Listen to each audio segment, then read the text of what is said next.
Hello, welcome to the lecture series on automobile engineering. In this session, let us discuss about brakes. You are very much aware that the purpose of the brakes is to slow down or stop the vehicle as desired by the driver. Before getting into the details of the brake systems and brakes, let us understand some theoretical aspects.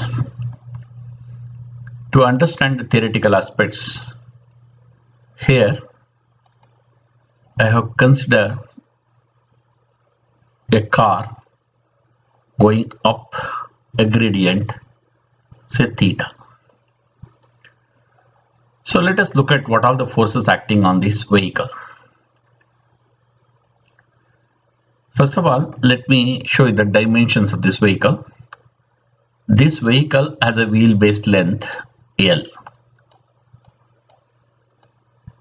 and the center of gravity of the vehicle is at a distance b from the front axle and a distance c from the rear axle,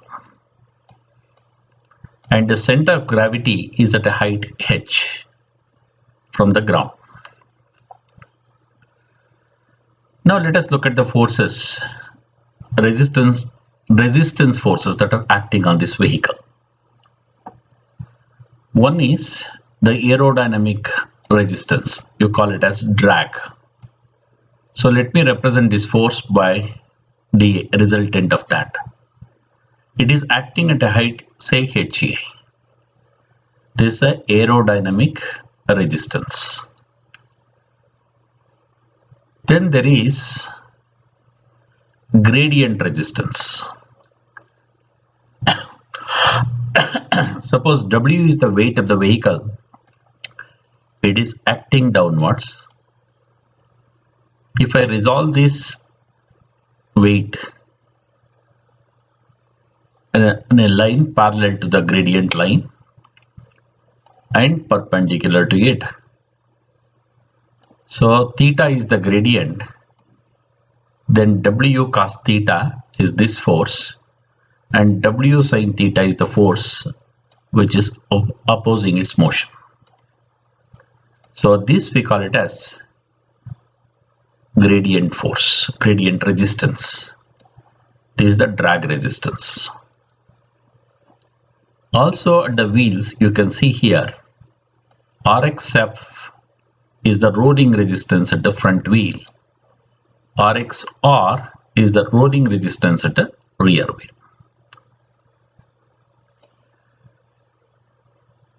Now, when we accelerate the vehicle, there will be traction forces acting on the wheel. This is the traction force that is acting on the front wheel, and this is the traction force that is acting on the rear wheel. So whenever it accelerates, an inertia force will be opposing this motion. So that is mass into acceleration. This is the inertia force I have given. If we connect a trailer to this vehicle, and this is what you call it as a hitch point, the height of that, and these are the reaction forces. And this is at a distance dh from the rear axle. So now, after looking at all these forces, let us find out what is the reaction at the front wheel and the reaction at the rear wheel. To find these reaction forces, let us model this as a beam supported at the front and is also supported at the rear. WR and WF are the reaction forces. The distance between these two forces is C. Sorry, wheelbase length L. Wheelbase length L. So the center of gravity is here, and the center of gravity is at a distance b from the front reaction, at a distance c from the rear reaction. This is the center of gravity. At the center of gravity, we are having inertia force, that is W by G AX. And there is a drag force acting, that is dA. It is acting at HA. Let us say it is acting at certain distance from the front. So for the time being, let me ignore the hitch forces for the time, right? Then also the RXF, the rolling resistance, I will show it here. And rolling resistance here, traction force here, and the traction force, front traction force here. Okay, W cos theta. Okay, all these forces I have shown, these at a height h, right? Now the way that we do it in mechanics subject, let us take moment about say point B, and we can find WR by taking moment about point A. We can find WF. If we do all those calculations, right, resolving of all these forces, if you do, then finally if you organize all of them, you get the force on the front axle and force on the rear axle. So this is what we get, as I said, right? Now let us assume, suppose the vehicle is standing on a level road.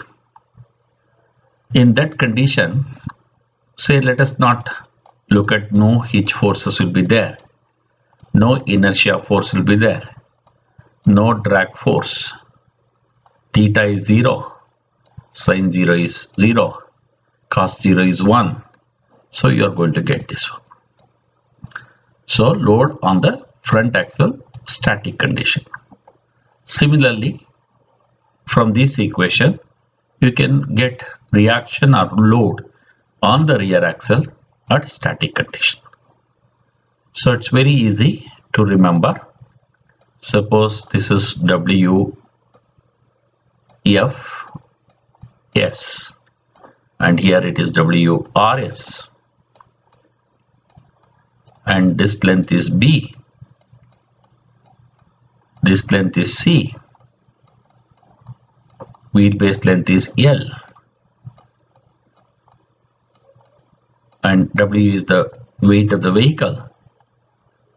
Very easily we can understand that WFS is equal to W into C by L. Similarly, WRS is equal to W into B by L. So these are static loads on level ground. Normally in a vehicle, the center of gravity will be nearer to the front axle. That is, B will be smaller than C. That means load on the front axle will be more than the load on the rear axle.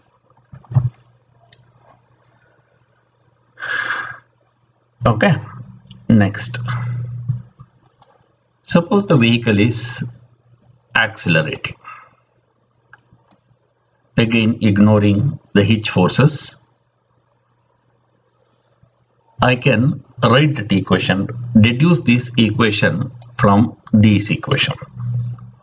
I'll get load on the front axle like this and load on the rear axle like this. This is the static load. When it is on the level ground, stationary, that is static load, which you have already found out. And this W and this part is what we call it as dynamic load. So you can call it as dynamic load, and then you can call this a static load. Static load.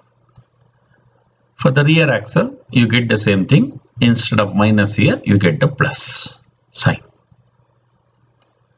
So meaning is that if you have a vehicle and you are accelerating the vehicle, then the dynamic load transfer takes place. Okay. So you can see the front axle will lose the load. That is W AX by G H by L. This much load it will lose. Okay, minus, and the rear axle will gain the load. So W AX by G HL. So then it will create a this rear portion gets depressed. This gets lifted up. This we call it as a squat effect happens. So whenever a vehicle accelerates, there will be a load transfer from the front axle to the rear axle. By chance, instead of accelerating the vehicle, I de-accelerate the vehicle. Now it is de-acceleration. This will become minus AX. Then this will become plus and this will become minus. So load will get transferred from rear to the front. Correct? Rear to the front. That time this will dip and this will lift up. This you can call it as dive condition. So what you must know is when it is in the static condition, it has static loads on the front axle and the rear axle. Suppose your vehicle is running with certain speed. If you brake, the load on the front will increase because of the dynamic load transfer. Load on the rear decreases because it loses the dynamic load. As one part is important to while designing the brakes. Now let us say the vehicle is moving uphill like this. Then theta is positive. From the same basic equation, load on the axles due to grids, if I simplify that equation, I will get like this.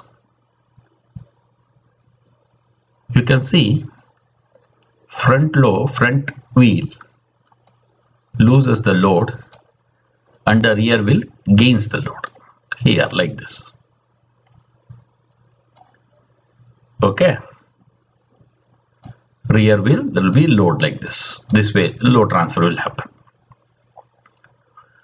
So, instead of going up the hill, if it is going downhill, correct, then reverse happens.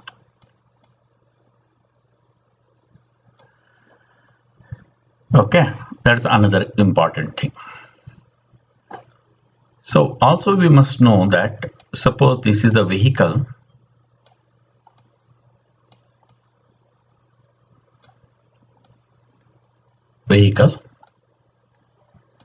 And it is taking a turn. As I've already mentioned, let us say this is wheelbase length L, and if I consider this is track width T, correct, if it is taking a turn like this I call it as inside and this I call it as outside, and there will be a centrifugal force acting outwards like this. The load gets transferred from inside to outside wheels. That is what you can call it as lateral load transfer. If it is taking turn in this way, the load transfer will happen like this. So you must understand the situation. At a given point, what is the load that is acting on each one of the wheel.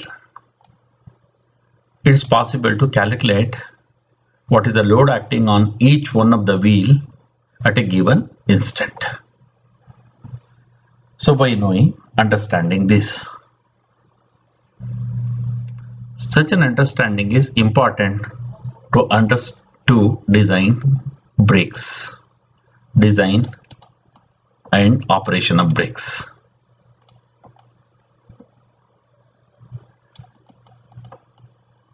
Okay, fine. Now let us look at from this course point of view. What's the time in automobile? What are the types of brake systems that we use? We use, when we use hydraulic power to apply brakes, then we call them as hydraulic brakes. If you make use of the vacuum power assist, then we can call it as power assisted brake or vacuum assisted brake. Sometimes we may use even compressed air as a power source for applying the brake, then compressed air assisted brakes they call it. Okay, air is the braking fluid like that I use, then I can call it as air brake system like this. Whatever be the type of the system, in each brake system you will have a tandem master cylinder, vacuum booster, vacuum pump, pressure control valves and brake fluid reservoir. These are some of the components of the braking system. So let us look at simply a brake system. Correct. Now basically, as I mentioned, in a brake system you will have a tandem master cylinder. Basically you can say kind of a piston cylinder arrangement. Only thing is there are two pistons over here. Okay, they are in tandem. So these are the front wheels, the rear wheels. For each one of the wheel we have provided a brake.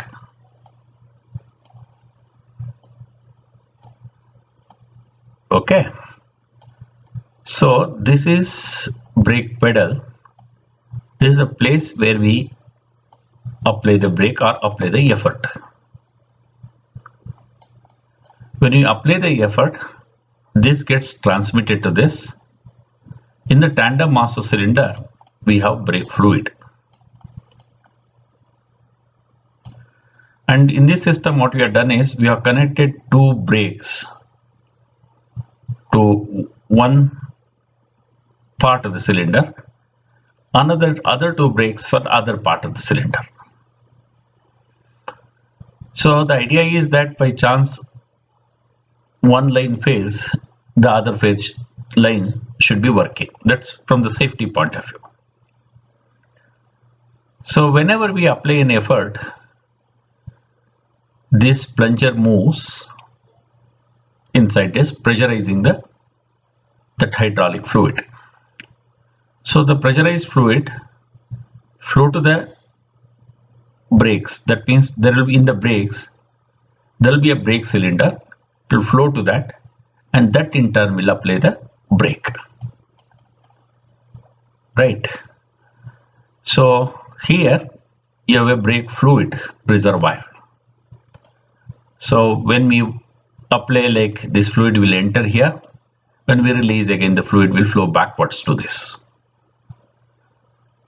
Also you can observe in the rear brake line, we have certain valves, call it as G valve, load sensing proportionating valve, and why they are placed, what are the functions, I'll be explaining in the later slides. This is a simple brake system, manually operated. and of course we use the hydraulic assist. Okay, this is the brake system we are talking about now. Now, I also mentioned this something like vacuum assist. Whatever system I explained earlier, that here the tandem master piston rod to this here, in between here we have introduced a vacuum booster. What is this vacuum booster? Basically, you can consider it's a hollow disc. Inside the disc, you can say there is a plunger. The whole idea here is this filled with air initially. Correct. So now one side of this I have connected to the engine, say suction side, or I must have connected to a vacuum pump. So either during the induction system vacuum is created, that time it sucks out the air, or if I use the vacuum pump, it sucks out the air. So across this plunger there will be low pressure here, there will be higher pressure here. Correct. So when I apply the effort to this effort, you will get, you see here, this resistance is reduced now, and moreover it is a larger area, and whatever that pressure went to this area, that force, again what will happen, it gets amplified. This piston is smaller, amplified now, so the force gets amplified. So the pressure, it is easy, with less effort it is possible for us to push this piston forward.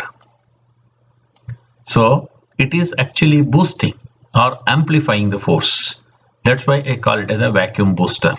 We just make use of the vacuum that is available in the induction system of an engine, or we might use a vacuum pump. Then this brake system, we call it as vacuum assisted brake. So what is the power amplification that happens? It's very easy to calculate. What is the pressure that is acting on this? What is the area? What is this area? What will be the pressure? And this easily we can calculate. So you see in that brake circuits, suppose from the master cylinder I take one line and connect it to the front two wheels, another line and connect it to the rear wheels. Simply front and back split, I call it. But whenever when we apply the brake, due to some reason, if mechanically it fails, one of the lines fail, the other line will be there. So that will take care of the braking. So for safety sake. So here later, once you understand the brake dynamics and all that, is it right that I apply brake for both the front wheels and no brake force on the rear, or only on the rear no brake force? So is it going to be stable? These kind of questions come into picture. So that's why, to avoid all that, some kind of instabilities that get created, to avoid that, normally they use X-split. That means from one of the cylinders they take out the line will be connected to the front as well as to the rear in the opposite diagonal direction, diagonally. So this way diagonally we connect these things. If one line fails, one front brake and one rear brake will be braked, and of course it will be, if you understand brake dynamics, and it will be more safer in this case. That is why X-split brake is very much preferred. So let us look at the brake components. As I said, tandem master cylinder. What it does, it converts driver's foot effort to hydraulic pressure and transmits the pressure to wheel cylinder. That's what I said. You can very clearly see that this rod, maybe connected to the vacuum booster, that in turn connected to the pedal. That's fine. You can see there are two cylinders over here, one here, one line, another one here. You have a piston now. Here also you have piston. Great. So when you push this piston, this oil gets pressurized and comes out. Again, this pressure will also act on this piston. This will also move forward and you will get this oil. Okay. So here the reservoir. To this you will get the oil like this. From here it will split. Right? Like this it will be there. When you release the brake, again the oil will flow backwards. Right?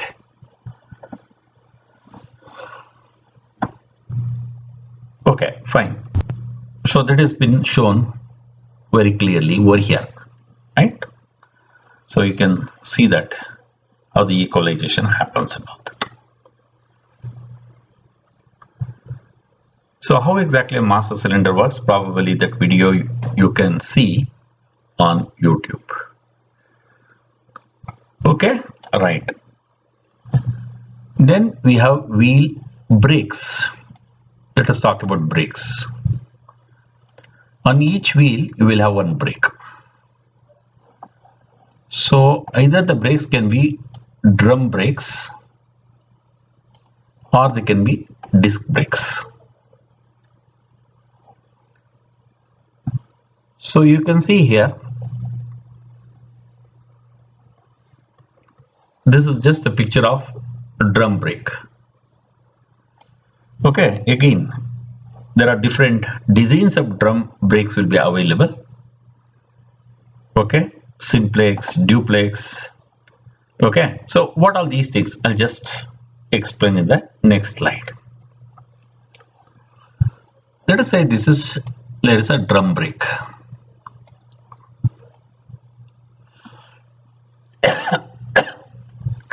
This is what you call it as brake liner. Okay, these are brake liners. On this you have the friction material. Here you will have the friction material. This is the drum, brake drum. So connected to the wheel, right? This is what you call it as wheel cylinder. Correct. From the master cylinder, the pressurized fluid will enter into the wheel cylinder. This will exert pressure on this piston. So when the pressure acts on this one will move in this direction, this will move in this, because they are hinged here. And they make a contact with the drum. So they arrest the rotation of the drum. So that's what happens in the drum brake. You see here in this design we have hinged both liners here, but in this case one liner is hinged at the top, one liner is hinged at the bottom. And there are, instead of one wheel cylinder, you have two wheel cylinders over here. So one wheel cylinder will operate this brake liner, another one will operate this brake liner.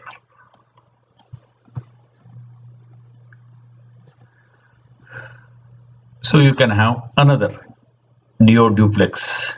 This is what the names are, right? This is another design. So for a long time the drum brakes were in use, but nowadays in cars the drum brakes are not being very much used. Instead of that they are preferring disc brakes. The reason for drum brakes not being preferred, you have this friction material. When you apply the brake, this will rub against the drum. So actually what is happening, the vehicle kinetic energy has to be absorbed to stop the vehicle. So that is why we are applying this. That kinetic energy will be converted into thermal energy and gets dissipated. So when this kinetic energy gets converted into thermal energy, all these parts get heated up. So the temperature increase in temperature.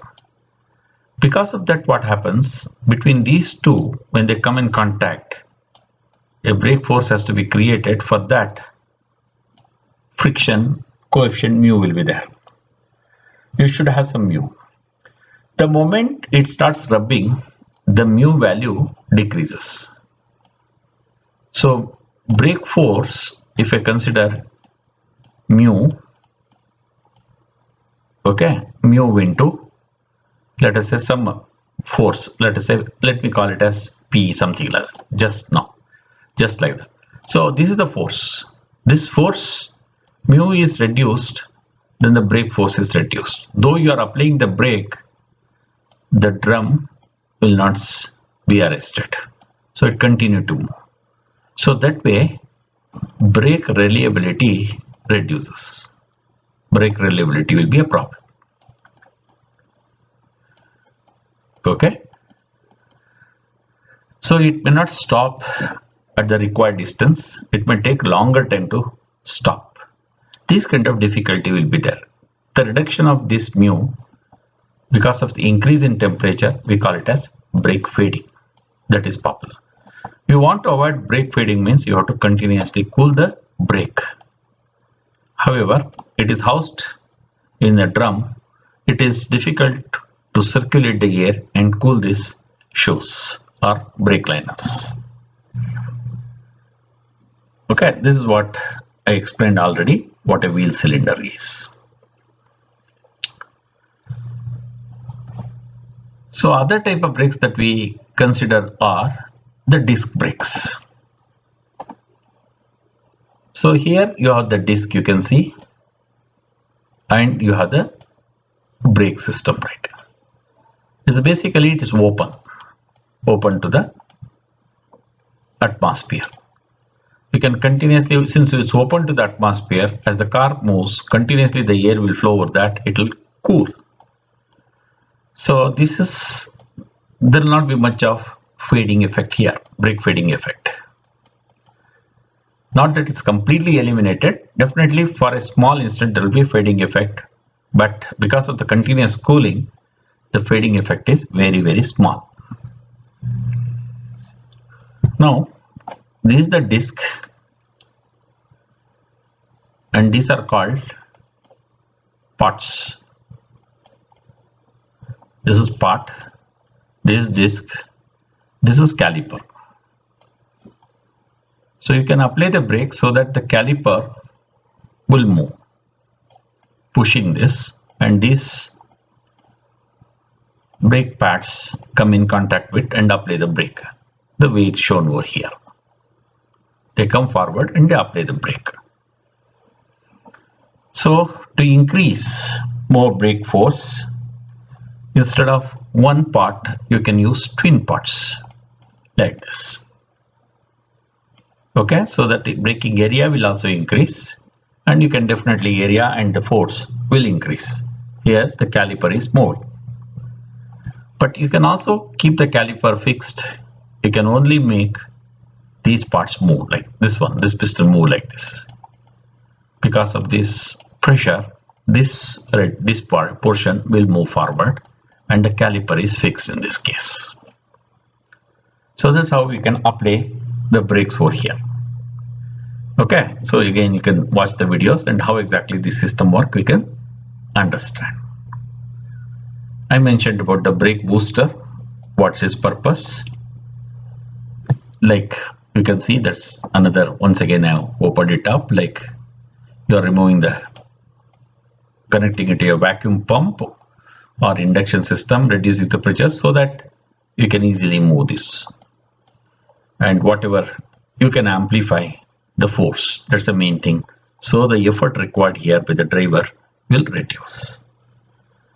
You can have single vacuum booster or you can have tandem brake boosters to increase the force and reduce the effort much more. Okay, these are the brake boosters. So this is what I have shown is a vacuum pump, right? Simply suction side of the pump, if you connect, it will create the required vacuum.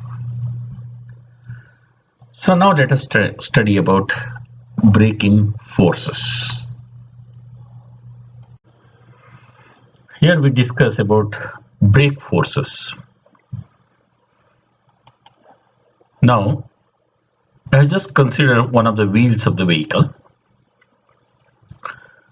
Let us say W is the weight acting on this wheel.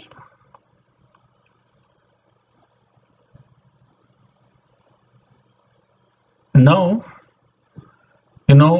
we get the wheel torque from the engine. Let us say TE is the torque developed by the engine. This torque gets multiplied by the gear ratio or the transmission. It further gets multiplied with final drive ratio. That is the torque that is available. Now this is the torque that comes to the rear axle, say if it's a rear axle drive. And this is the torque making this wheel rotate, and this is the direction which the vehicle is traveling. Now suppose I apply a force here,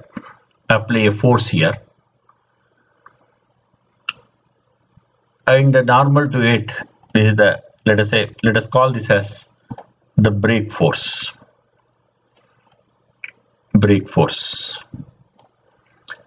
See here we have the wheel cylinder. Let us say P is the oil pressure, A is the wheel cylinder area, then P into A is the force that we are applying. When we apply this force, then the brake line make a contact with the drum and it will create a brake force. The friction between the brake lining and the drum, let us assume it is mu p. So then mu b pa is the force that is acting. This force, let us call it as brake force. And this brake force to the radius of this wheel is what you can call it as the brake torque. So mu b pa r, brake torque. So this force, brake torque, is acting in this direction. So what happens, by chance, if it is free wheel, it's hung at one point and we are giving a torque in one direction and we apply a reaction torque in the opposite direction, if these two torques are equal, then the wheel will stop spinning. By chance, if this torque is greater than this torque, then the wheel should start rotating in this direction. But here in this case, it won't happen like that. This is connected to the drive line, this wheel. The torque is coming from the drive line. And if the brake torque we apply, definitely not be able to rotate in the opposite direction. One more thing is this wheel, you have got a brake torque here, you have got the wheel torque here. There is one more force coming here. This wheel is in contact with the road. So W is the load that is acting on the wheel. Between the load and the road, there is a friction, tire and the road surface, there is a friction, let us call it as mu. So if it is moving in this direction, say this is the traction force in this direction, so brake force, traction force is here, opposing to that there is a brake force.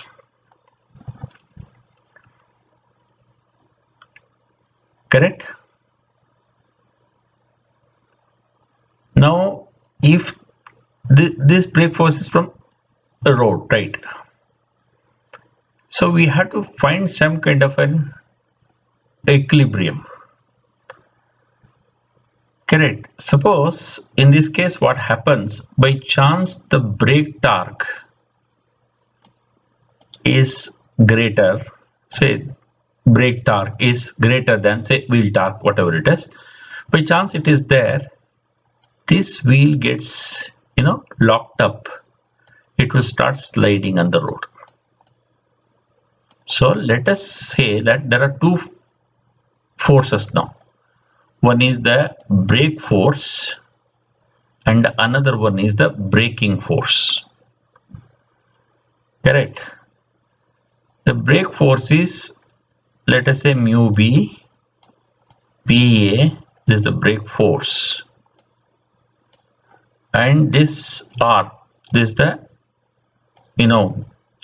brake torque, right? So now this is the brake torque, like, so this brake force is greater than the braking force, that is mu w. Then what is going to happen, this wheel cannot rotate and this will start sliding on this one. Okay, so this is the torque, that is what's happening here in this direction. This is the torque and this torque is in this direction, right? The brake force mu w, if I write into r, it is a clockwise torque and is a counterclockwise torque. That's why I say if the counterclockwise torque is greater than the clockwise torque, then what is going to happen is this wheel will lock up and it cannot spin, so it will start sliding. You can call it as a skidding phenomena. Skids. So for that reason, what is important is mu b pa, or you can cancel both sides. So mu b pa must either be less than or at the most equal to mu w. But if this is equal to this, it will lock up. So we want to avoid lockup, it should be less than that. That is what is important. So now let us look at these things. As I said, in a vehicle you have four wheels like this, right? I said at a given instant, depending on the situation, load on each one of the wheel is different. Suppose it is taking a turn and you are braking. Initially, let us say the load is W front left, this is W front right, this is W rear left, this is W rear right, like this. Let us assume the load was here 400 kg, here it was 400 kg, here it is 300, here it is 300. This was the static load. Now when you start, you are taking a turn, load transfer happens like this. These two wheels load will increase, these two load will decrease. then you are braking, then what happens is, okay, this will be minimum, right? Now braking means now again further load will transfer from rear to the front. So then what will happen, I think this wheel is the maximum loaded wheel and this one is the minimum loaded wheel, like this. So the question is, now the brake force that we apply for this wheel cannot be same as this wheel, like for these two, like all the wheels, the loads are different and the brake force to be different. If I apply the same brake force, probably based on this calculation, these three wheels may get locked. Okay, based on this calculation, if I do, they may not brake at all. So this is the whole situation, because you see here it depends on load. So that is what really one of the most difficult thing is, that whenever the brake force, we call it as something like panic braking. It is not always, it will not happen. So when you are driving the car, so sometimes to to avoid an obstacle or whatever it is, when the driver applies panic brake, there are chances that the brake force is greater than the braking force and the wheel may get locked up. Because of locking, what happens is, once these wheels get locked, it is difficult to steer the wheels. Then we lose control over the vehicle. This is the difficulty. So the whole essence is that we need to avoid locking. We need to avoid locking of these wheels. That is what is important. So that's what I said. Mu W must be greater than mu B PA. That's what's important here.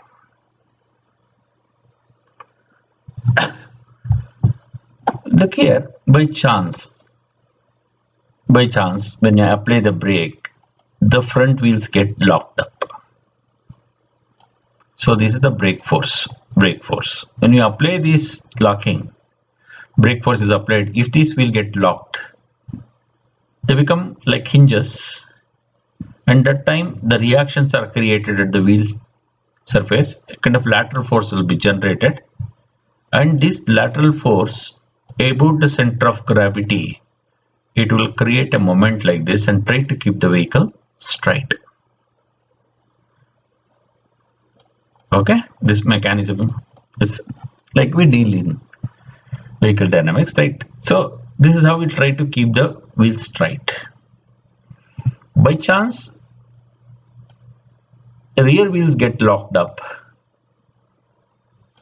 Now again here also reactions generate, but what is happening here, these reaction forces about the center of gravity again, right, they are the vehicle. This is really dangerous. So whenever if at all locking happens, let it happen to the front wheels, not to the rear wheels. That way the brake designer will have a bias towards front brakes. Okay, we should not have any wheel lockup at all. In that fashion the brakes have to be designed, but if at all it happens in unavoidable circumstances, let front wheels get locked up. So it's biased. So now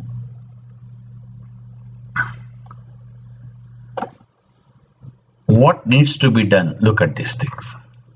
The requirement is mu B PA must be less than or equal to mu W. Less than or equal to mu W. Here We have a wheel cylinder. This area of the wheel cylinder is fixed. Okay, this value is a fixed value. P is the variable. P is the variable. It is the mu, the given surface between the road and the wheel tire, and W is the load acting on the wheel. If by chance these are constant values, the only thing that we have P as the variable, which we can, if we can control and keep this value less than this value, we will not lock up. Okay, so let us look at these things. How do we avoid lockup using various technologies? That's why we do brake proportioning. So let me explain what exactly the brake proportioning is. As you have seen now, whenever we brake, load on the front wheels will be higher than the load on the rear wheels. Okay. From the master cylinder, we supply pressurized fluid to each one of these brakes. Correct. Each one of these brakes we supply.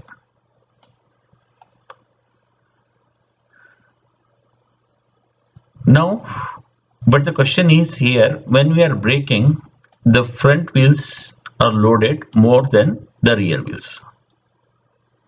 That means the brake force that we have to supply to the front wheels must be higher than the brake force that we supply for the rear wheels. Correct? Brake force for the front must be greater than the brake force that we brake force of the rear. So it means to say, if the brake force, again, if I am going to represent by mu b, pa and all that. So mu b again pa.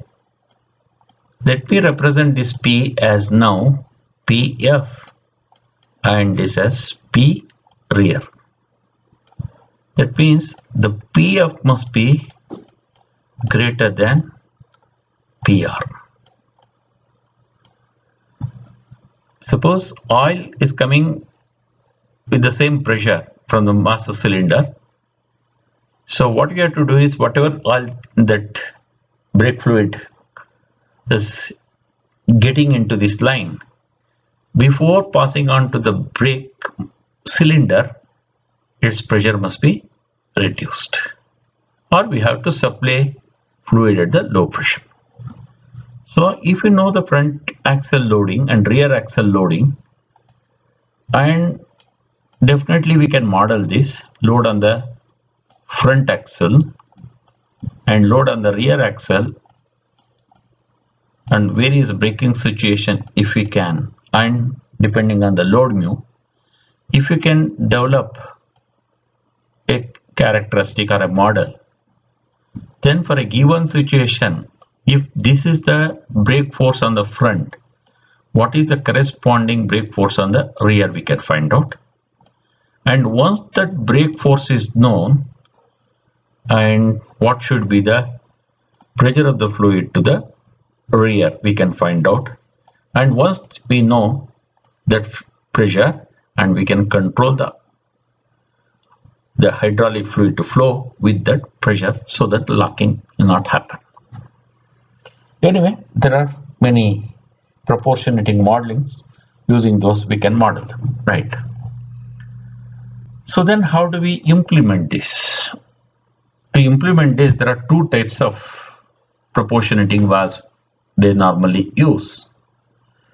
One is what they call it as pressure sensitive proportionating valve. Another one is called load sensing proportionating valve. So now if you see the brake lining like this, okay, you have this master cylinder here, and you have the line to the front and is the line to the rear. You can see at this point the line, the brake proportionating, pressure sensitive proportionating valve will be fixed. If you further open and see this is the master cylinder. Here you have the valve for the rear, and that is for the front line. This is for the rear line. Here in the line, you can see there is a puppet valve. In the normal condition, the brake fluid simply flows like this and brakes are applied like this. And when the brakes are released, again it will flow backwards like this. So there will be a spring holding this against this puppet valve, so that it will be in the relaxed position, so that there is a proper connection between these. Whenever a panic brake is applied, because of the pressure difference, higher pressure on side, so then what happens, this puppet valve move forward and partially closes this passage. When partially closes this passage, the quantity of oil flowing to the rear brakes will reduce and the pressure also gets reduced. It happens only during panic braking. Such a valve, we call it as pressure sensitive proportionating valve. There is also load sensitive proportionating valve that will be connected to the body itself. I'll explain the concept here like this. When vehicle is running on a normal road, no brakes are applied, you can see the chassis position is horizontal like this. Whenever the vehicle is braked, the load gets transferred from the rear to the front, so this dives. Correct. This is the position I'm talking about. So let us say this is the brake fluid valve. When it is in the horizontal position, correct, it is in the open. This puppet valve will be in the open position. The brake fluid will flow like this and flows backwards depending on the requirement. But whenever you brake, a panic braking is done, so a large amount of load gets transferred to the front and the position changes. That position, when it changes, it pulls this lever up, and definitely what's going to happen, like this is the shape it will take, and this valve moves forward and closes this passage, and the quantity of brake fluid flowing will reduce and pressure gets reduced. So chances of rear wheel lock up happening is reduced. So we are controlling only the rear wheel. As I mentioned, the designer is biased towards the front. Okay, we do not want rear wheels to get locked up. However, these proportionating valves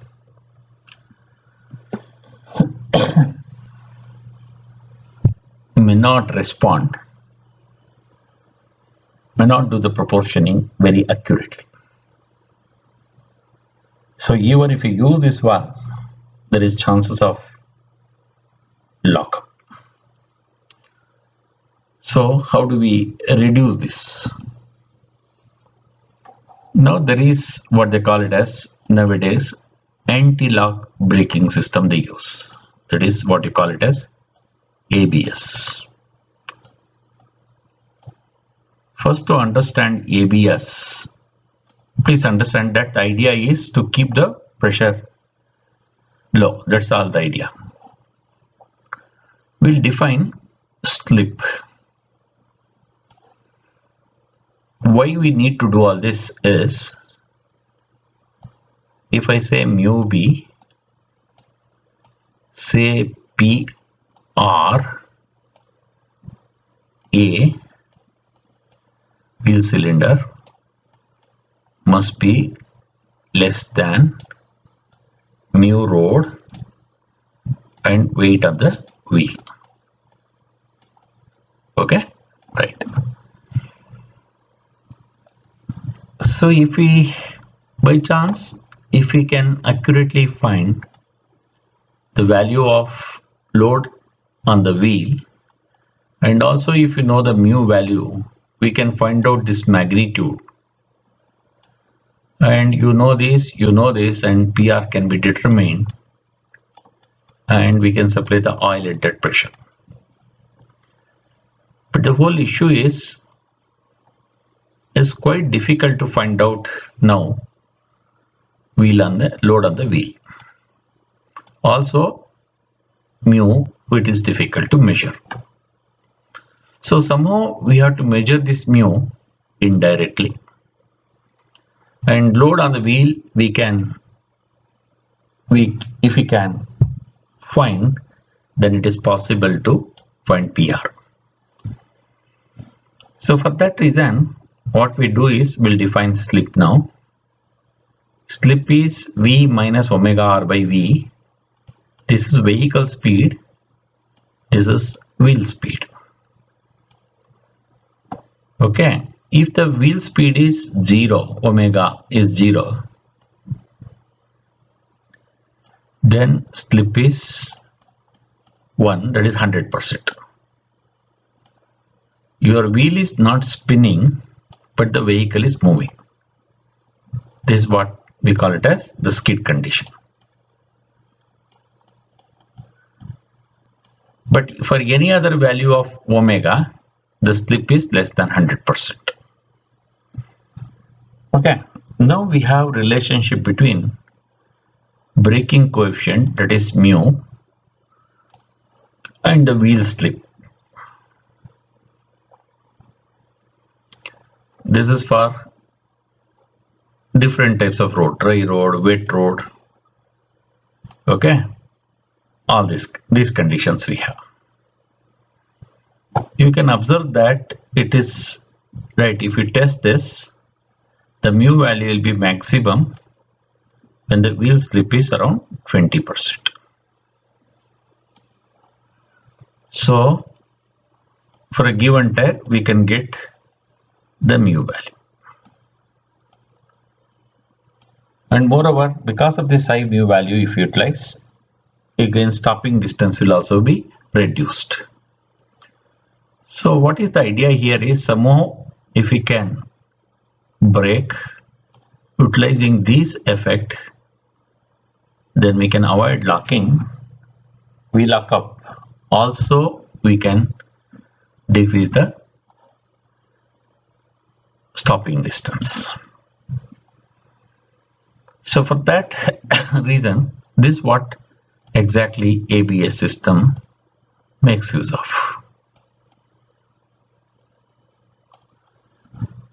Okay, now let us look at the circuit, how it works. Now here you see wheel speed versus time curve. I have taken left, right, or right, left front, right front, all the four wheels. Let us say the vehicle is running with certain speed. Now I apply brake. So I apply some kind of a panic brake. Panic brake, that's the idea. You can very clearly see that the vehicle speed is coming down. Now the speed of this wheel is coming down. If I continue to apply the brake, then what will happen? It will go like this. Then wheel speed will become 0. Its wheel speed up will become 0. Then the vehicle will lock up. But the vehicle speed is still there. So now what is that we can do? Yes. Let us say we have V omega R by V. We'll keep a mounted vehicle speed sensor on the vehicle and wheel speed sensor for each one of the wheel. We'll mount this. Let these sensors continuously measure the values of V, also omega, and supply these values here. Great. So the moment we apply the brake, what happens? The slip will start increasing. Initially it will be zero slip. It will start increasing, and the vehicle speed is changing. Omega is also changing. Then wheel speed reaches to something like vehicle slip reaches to something like 20%. If further it is going down, means it will go right. So let us say 20 to 23%, something like this. So that is what exactly is happening is about before going to lock. Now what you do is you apply the brake, release the brake.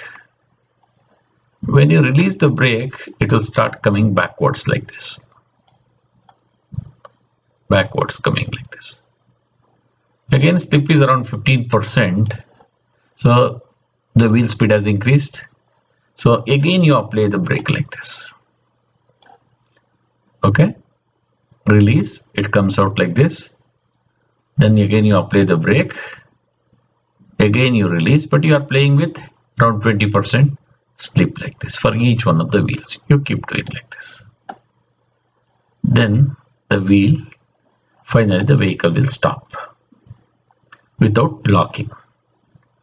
This is what the unit which senses this vehicle speed, wheel speed, and accordingly apply brake and release brake is what you call it as the anti-lock braking system. Okay, so this is what exactly the concept which I explained is shown in the diagram here. It happens only during panic braking. You can see here it measures omega value, goes here. So according to the formula and the graph, it will see and V omega R, and we calculate the slip, find the mu value, all this. Accordingly, it will send a control signal to the brake actuator to apply the brake or release the brake. Correct? This is disconnected now. Panic brake. Once this is done, once again it will come back to the control right. Okay, this is what the ABS system works, and it will be active only during panic braking. So how exactly pressure regulation happens? All these are given. Your master cylinder. You see here the oil comes like this into this way. Yes. Correct. Now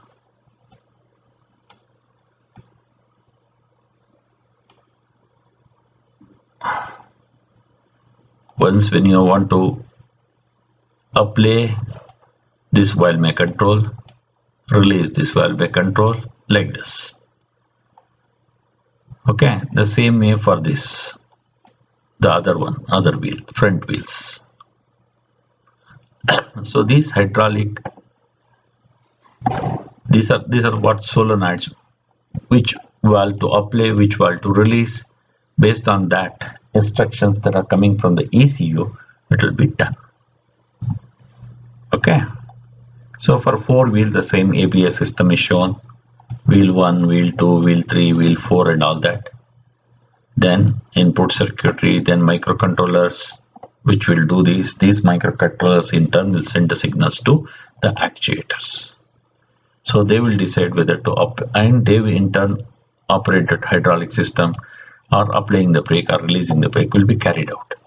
But all the system is finally, this is what you can call it as your ECU system, right? Right.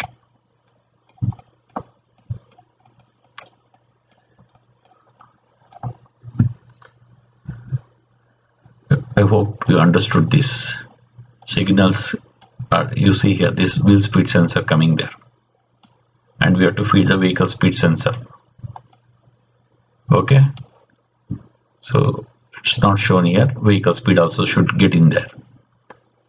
Then calculation will be done in the microcontrollers. and these micro after calculations and all that thing send signals to these actuators.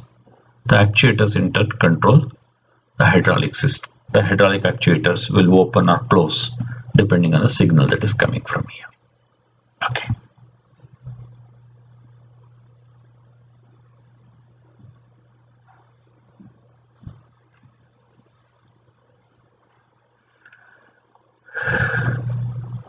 So for each individual wheel, a separate line. Earlier we were controlling with 2 lines, rear and front and all that. Now individual. So each wheel's load, if you know, we can do that. Now how do we do that? We can use EBDF system. What is that EBDF? As I said, now mu indirectly we can predict using the slip by measuring the slip. Another one, if I can measure the vehicle load. How do you measure the vehicle load? Suppose static load in the front minus W by G, W AX by G H by L, correct? For the front means plus. Similarly, I can write the equation for the lateral load transfer. So that means to say this is known to us, this is known, this is known, this is known, this is known. Here you will get AY. Here also W, AY, H instead of L you will get T. This is the track width. Okay. So all these things are known, AX, AY. So that means if I can measure lateral acceleration, linear acceleration of the vehicle, lateral acceleration of the vehicle, then I can substitute all those acceleration values into this, get that load. I know that load, I know mu. Now I can control what should be the pressure of that value. So if you can have this to this microcontroller, vehicle speed is connected. You can see here lateral acceleration, linear acceleration using accelerometers if I can measure. Wheel speed is also known, slip is known, so I know mu from the curve, mu, and I can calculate W now from this formula. I know this. Then I can calculate mu B P. Okay, for the given wheel I can calculate A. I know this, what should be the pressure of the oil to be sent to the wheel if I know. Yes, now I actuate the pump to supply the oil at that pressure, and that pressure sensor, from the pressure sensor I get the feedback. So I can do this. This is what electronic brake force distribution is, EBDF. Okay, now almost 1 in million chances will be there. That's all the thing. Locking up chances are 1 in million. That's all the thing. So that is the idea behind braking. Hope you understood the concepts of brake, advanced anti-lock braking system, brake proportioning, and EBDF systems and all.